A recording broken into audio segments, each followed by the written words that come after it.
Lena. Ya. Selamat pagi Bu Lena. Pagi Bu. Selamat jumpa kembali dalam pendampingan ke-6 hari ini. Kita percaya bahwa Ibu Lena ada dalam keadaan sehat walafiat dan dilindungi Tuhan yang Maha Kuasa, Tuhan Yesus sendiri. Nah, kita mau memberikan apresiasi yang sungguh luar biasa dulu bagi Ibu Lena dan teman-teman yang ada di lembaga ini yang sudah menopang mendorong Ibu Lena selama kegiatan kegiatan CGP ini kurang lebih 6 bulan kita sudah lalui ya tanpa terasa. Dan hari ini pendampingan ke-6, pendampingan terakhir. Nah, pendampingan ke-6, pendampingan terakhir yang harus kita lakukan. Dan topik dari pendampingan ini atau tema pendampingan kedua di hari ini yaitu refleksi perubahan diri dan dampak pendidikan, dalam dampak pendidikan. Jadi refleksi perubahan diri dan dampak pendidikan. Nah, dari tema ini ada beberapa poin yang harus kita perhatikan. Yang pertama itu refleksi perubahan dalam pembelajaran yang sudah diterapkan selama 6 bulan. Lalu yang kedua itu penilaian pemetaan aset, diskusi tujuan program yang sudah dikomunikasikan ke warga sekolah. Yang ketiga, pengumpulan survei umpan balik dan refleksi hasil survei tentang kompetensi guru penggerak FEPIK 360 derajat itu tersebut. Dan yang terakhir, persiapan untuk panen hasil belajar nanti pada tanggal 8. Nah, itu beberapa hal yang perlu kita diskusikan di pagi hari ini terkait dengan tugas dan tanggung jawab sebagai seorang calon guru penggerak. Nah, baik Ibu Lena, kita masuk di poin pertama dulu, yaitu tentang perubahan dalam pembelajaran ya. Kurang lebih 6 bulan ini kita sudah belajar lewat fasilitator maupun instruktur. Nah, banyak lokakarya yang sudah kita lewati. Ini ada beberapa hal yang perlu saya tanyakan ke Ibu dalam pembelajaran yang sudah diterapkan ini. Kira-kira dampak pada diri guru dan murid yang terjadi ya. Kita mau merefleksikan perubahan dalam pembelajaran yang sudah diterapkan selama 6 bulan ini, dampak pada murid dan pada guru sendiri. Nah, itu yang pertama. Menurut Ibu bagaimana sehingga ada tidak dampak yang bisa dilihat baik pada diri Ibu sendiri maupun pada diri murid itu? Mungkin Ibu bisa refleksikan sedikit. Kalau menurut saya Bu, dampaknya sangat besar sekali. Artinya kalau dulu pemahaman saya tentang proses belajar mengajar ini, itu pembelajarannya berpusat pada saya yang jadi yang komando untuk mengatur siswa untuk belajar. Kadang apa yang saya mau, tujuan pembelajaran yang saya harus capai, saya paksakan untuk harus capai sesuai keinginan saya. Padahal setelah saya ikuti kegiatan CGP ini, guru penggerak ini, pemahaman saya itu berbalik jauh sekali berbeda. Kalau filosofi Ki Hajar Dewantara itu pembelajaran itu berpusat pada siswa dan kita dulu hanya fasilitator, di mana kita hanya bisa menuntun, mengarahkan mereka sesuai dengan mereka punya kodrat alam dan kodrat saman yang mereka sudah miliki, minat, bakat yang ada pada mereka. Sehingga saya sangat senang sekali dan perubahan paradigma itu jauh sekali Ibu, jauh sekali. Pembelajarannya juga berubah dari kadang kalau dulu kita itu kasar dengan siswa, memaksakan kita punya kehendak, tapi sekarang salah satu kodrat anak untuk bermain itu saya jadi sadari memang anak-anak itu lebih senang bermain, dan di celah-celah itu juga kita kasih pembelajaran yang menyenangkan bagi mereka, tetapi dia membekas di dalam mereka punya hati. Kemudian kalau dulu itu kita mengharuskan siswa untuk harus taati tata tertib, harus pokoknya semua harus dan harus tanpa ada kesadaran timbul dari diri mereka sendiri. Tapi setelah saya ikuti CGP dengan adanya keyakinan kelas, saya lihat perubahan memang luar biasa untuk anak-anak saya di kelas yang saya bina. Saya tidak perlu, hampir dari mulai ibu tuh ibu, saya jarang sekali untuk marah atau pukul mereka. Kalau dulu itu namanya guru hampir semua ketemu punya tingkah laku yang hampir sama, lagi orang Ambon. Tapi dari belakang ini saya cuma tegur satu kali saja ibu. Itu dong buat keyakinan kelas, kamu udah buat keyakinan kelas, yang di dinding itu apa? Oh iya ibu guru. Langsung mereka sudah tahu saya salah dan mereka perbaiki. Jadi kalau orang lain mungkin tidak, tapi kalau saya dampaknya luar biasa bagi saya. Perubahannya dalam proses belajar itu sangat baik kemudian jadi dampak. Ada guru jadi kita guru PNS, ada juga guru honor, iya. Kemudian yang sudah sertifikasi 4 guru, kemudian yang berijazah S1 7 guru, saya 1 orang CGP, kemudian siswa yang heterogen, kemudian ada komite sekolah. Itu luar biasa ya. Kami di sini sangat bersyukur karena komite sekolahnya, orang tuanya sangat mendukung. Contoh untuk sudut-sudut baca itu bantuan dari orang tua. Kemarin kegiatan POP itu juga bantuan dari orang tua. Ya, jadi orang tua sangat luar biasa untuk mendampingi kami di sekolah ini, sehingga perubahan dalam waktu 1 tahun lebih ini dia berubah drastis ibu. Dia punya sekolahnya, bangunan, cuma yang masih perlu perubahan itu merupakan juga satu kendala mungkin ibu nanti. Kita punya sumber daya manusia ini, terutama guru, proses pembelajarannya masih model lama. Nah, sudah sosialisasi, tapi untuk merubahnya itu kan tidak gampang. Itu salah satu kendala. Walaupun sekolah sudah bagus, walaupun yang lain mendukung, tapi kalau proses pembelajaran tidak perubahan, maka tetap mutu sekolah pasti tidak akan meningkat. Itu yang sekarang jadi salah satu hal yang harus kita tantangan.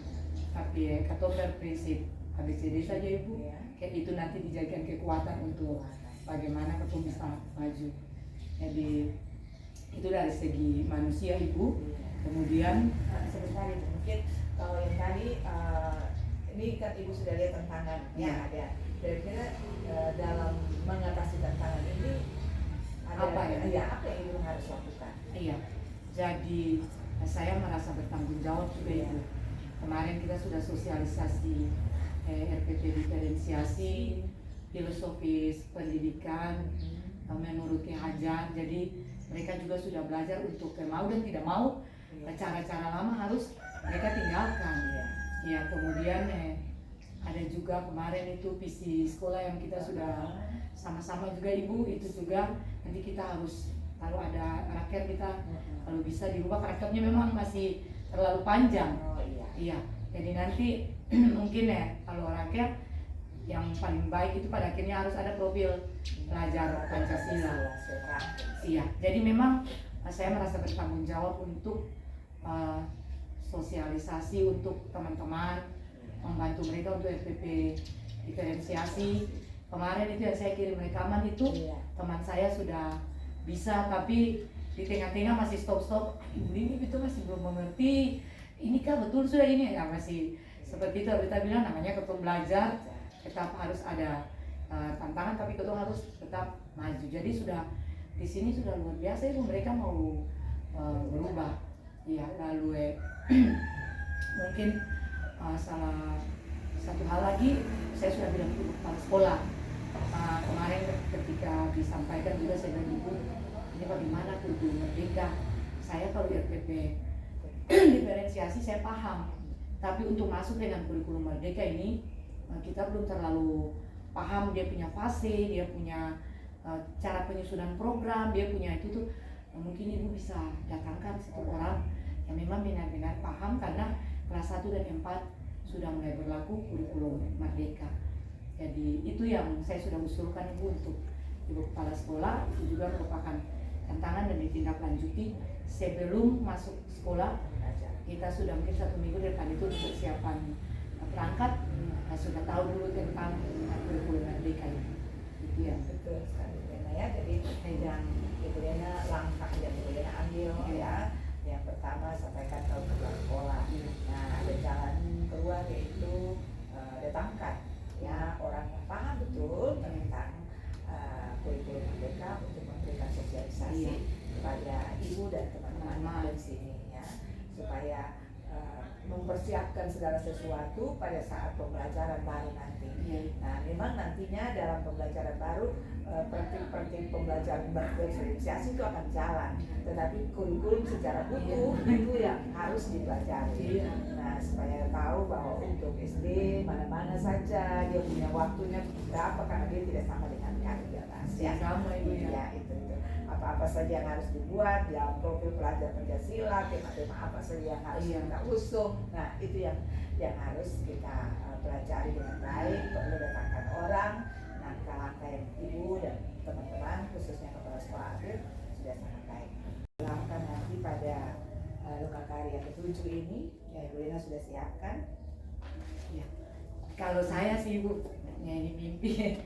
Kalau saya, pertama saya ketika Lokakarya saya mau baca, saya puisi Bu, tentang Ki Hajar Dewantara. Waktu itu saya masukkan untuk tugas saya yang pertama. Itu saya kolaborasi dengan saya sebagai orang Maluku. Jadi Ki Hajar Dewantara saya kolaborasi dengan kami perempuan dari Maluku. Jadi saya punya puisi ada di video, tapi pada saat Lokakarya saya mau baca. Saya mau minta saya yang baca, hampir pakai baju kabaya Ambon lalu saya mau baca. Karena itu memang awal perubahan yang mungkin saya sedih Ibu ya, karena selama ini beda pemahaman saya dengan yang itu. Jadi ketika itu saya rasa, aduh Tuhan, selama ini saya kok salah gitu. Saya memaksa saja anak-anak harus pintar pengetahuan. Iya. Kemarin saya ketemu orang tua itu anaknya pintar Ibu, pintar menghafal. Terus ada 2 anak itu mereka menari di depan, mereka acak-acak di depan. Terus orang tua itu bilang begini, ih besok-besok kan jadi raja pesta. Gitu. Itu besok-besok belum apa, orang tua saya perhatikan lah, dia lah ya jadi raja pesta. Nah, hancur sudah. Ibu waktu kita dengar tuh langsung, karena memang anaknya secara pemahaman itu ya, pengetahuan itu dia pintar, dia juara di kelas ini, di sekolah ini. Terus kemarin dia itu di gelar karya kemarin ya, waktu dia bilang itu Ibu beta langsung kayak rasa, ih sedih sekali. Padahal itu bakatnya anak itu. Iya. Terus beta bilang, Ibu, saya minta maaf, jangan bilang begitu. Ibu saya tahu itu dia punya kekuatan. Anak itu punya kekuatan kalau gurunya, orang tuanya, dia punya minat dan bakat itu, mereka kasih dia ditari, itu dia dapat uang, dia bisa cari hidup, cari makan, dia bisa keluar sampai di luar negeri. Ketika dilatih dari dia kecil, itu bukan dia punya kehancuran, itu dia punya kekuatan. Lalu dia diam, orang tuanya diam Ibu. Saya bilang, wah jangan berpikir kayak gitu. Jadi ini pikiran itu yang bikin yang harus padahal pengetahuan doang. Jadi dia merasa bangga dia punya anak, punya pengetahuan. Dan Ibu, saya juga merasa rugi anak saya cuma pintar pengetahuan. Tapi ketika saya lepas dia di masyarakat, belum tentu dia hidup. Nomor 1, anak-anak yang kita anggap bodoh, belum tentu ketika lepas di masyarakat itu mereka tidak makan. Mereka cari makan di laut, cari makan di hutan, mereka makan. Tapi anak Ibu, anak saya, ketika kita lepas di waktu masa yang pahit, yang susah, mereka tidak bisa hidup karena mereka butuh uang, butuh yang instan. Jadi mungkin itu Ibu jadi membuat saya terpacu untuk merubah saya punya diri dan juga orang lain untuk berpikir bahwa anak-anak itu mereka semua unik, berbeda. Sehingga jangan kita menganggap bahwa yang menurut kita itu tidak baik. Pasti ada titik mereka punya yang paling baik. Mungkin itu. Jadi itu hal-hal yang boleh nanti siapkan. Satu itu Ibu. Yang kedua, mungkin saya punya hasil sosialisasi untuk teman-teman. Itu saya akan taruh dalam bentuk webinar, biar teman-teman yang lain juga terpacu. Artinya ketika mereka ikuti, sudahkah mereka di sekolah mereka buat.